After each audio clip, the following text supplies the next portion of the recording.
Mark Mitchell. Mr Speaker, it's a pleasure to take a call today on the Prime Minister's statement, and I'd just like to wish you and the House a Happy New Year. I listened carefully to all the party leaders today, and the two that were standouts were the Prime Minister and the Honourable Peter Dunn, for the simple reason that they actually had detail in their speeches. Not like the opposition speeches that were padded out with clichés, airy-fairy emotive statements, or pie-in-the-sky dreams that they hope will be seen as serious policy.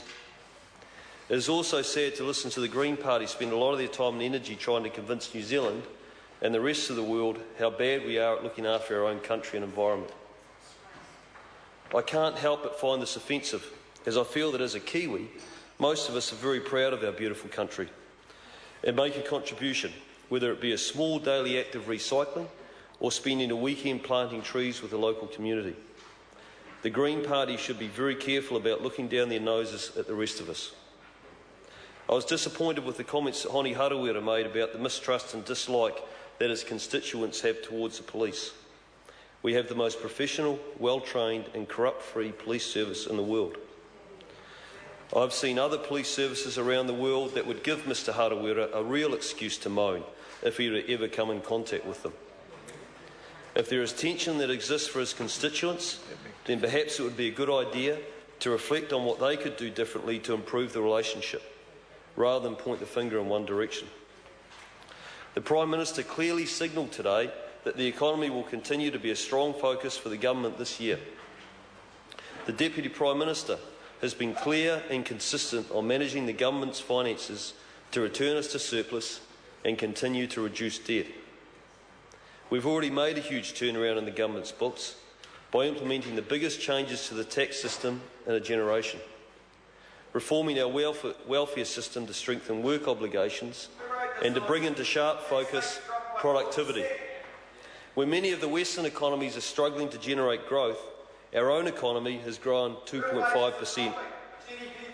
We're doing well when you consider we will have stronger growth than Canada, Japan or the United Kingdom.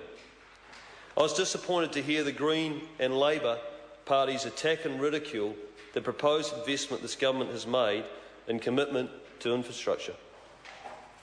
As a country, it is critically important that we continue to invest, improve and develop our infrastructure, whether it is transport, energy, water or telecommunications. For our businesses to invest in plant, facilities and jobs, they need to be confident that they have access to the infrastructure they need. Mr Speaker, the government has already invested billions of dollars in infrastructure over the past 4 years, which in turn is supporting thousands of jobs. If the oppositions had travelled north of Orewa over the summer, they would have experienced first-hand why investment in roading and motorway infrastructure is so important. The people of Rodney, Northland and Whangarei deserve a road that will be a gateway for regional economic growth and support what is one of the fastest growing residential areas in the country. Other benefits include reduced congestion, improved safety and more reliable journey times. I'll once again invite any of the opposition members to come and see what this road means to the people of Rodney. Yeah, you know. I offered this last year, and I won't be surprised if yet again none of them want to come and hear what the people of Rodney have to say. The North has never had a proper roading infrastructure to connect it with the rest of the country. The time has come for them to have this critical link. Finally, Mr Speaker, I'd like to remind the House of the opposition's contribution to New Zealand's growth, health and well-being over the last 4 years.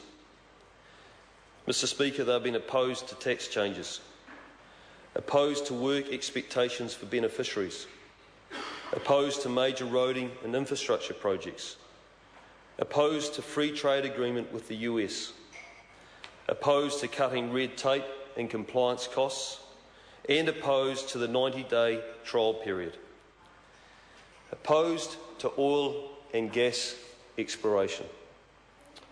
Mr Speaker, every piece of legislation or policy this government has developed to encourage growth and jobs, they have opposed. Thank you, Mr Speaker. Gareth Hughes. Kia ora, Mr Speaker. Ngā mihi nui kia koutou kia ora. I just